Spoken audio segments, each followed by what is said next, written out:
आकाशवाणी नागपूर. स्वाती सोनपेटकर आपल्याला ठळक बातम्या देत आहे.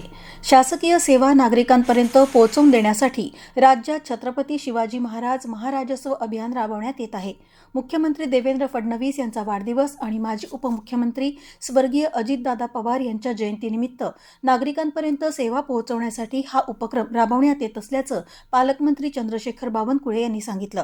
जिल्ह्यात आज एकाच दिवशी तिवसा, अमरावती आणि चिखलदरा या 3 ठिकाणी पालकमंत्री चंद्रशेखर बावनकुळे यांनी महाराजस्व शिबिराला भेट दिली. राष्ट्रसंत तुकडोजी महाराज नागपूर विद्यापीठाच्या मुलींच्या वसतिगृहात बँक ऑफ इंडियाच्या CSR निधीतून उभारण्यात आलेल्या 14 युनिट क्षमतेच्या सोलर वॉटर हीटरचं उद्घाटन कुलगुरू डॉक्टर मनाली क्षीरसागर यांच्या हस्ते करण्यात आलं. या उपक्रमामुळे वसतिगृहातील विद्यार्थिनींना गरम पाण्याची सुविधा उपलब्ध होणार आहे.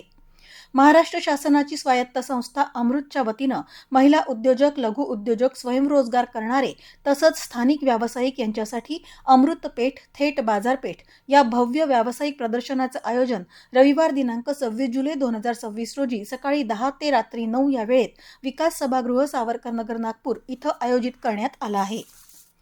चंद्रपूर महानगरपालिकेच्या आरोग्य विभागातर्फे संभाव्य डेंग्यू आणि इतर कीटकजन्य रोगांच्या प्रतिबंधासाठी 17 जुलैपासून शहरात डासोत्पत्ती स्थान तपासणी मोहीम सुरू करण्यात आली आहे. ब्रीडिंग चेकर्स घरांची तपासणी करणार असून नागरिकांनी साचलेलं पाणी हटवून या मोहिमेस सहकार्य करावं असं आवाहन मनपा प्रशासनानं केलं आहे.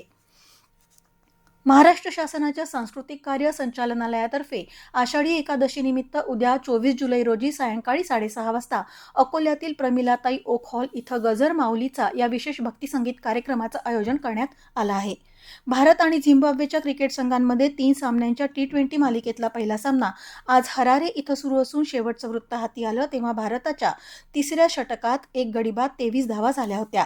तत्पूर्वी झिम्बाब्वेचा डाव 6 गडी बाद 185 धावांवर संपुष्टात आला. याबरोबरच हे ठळक बातमीपत्र संपलं.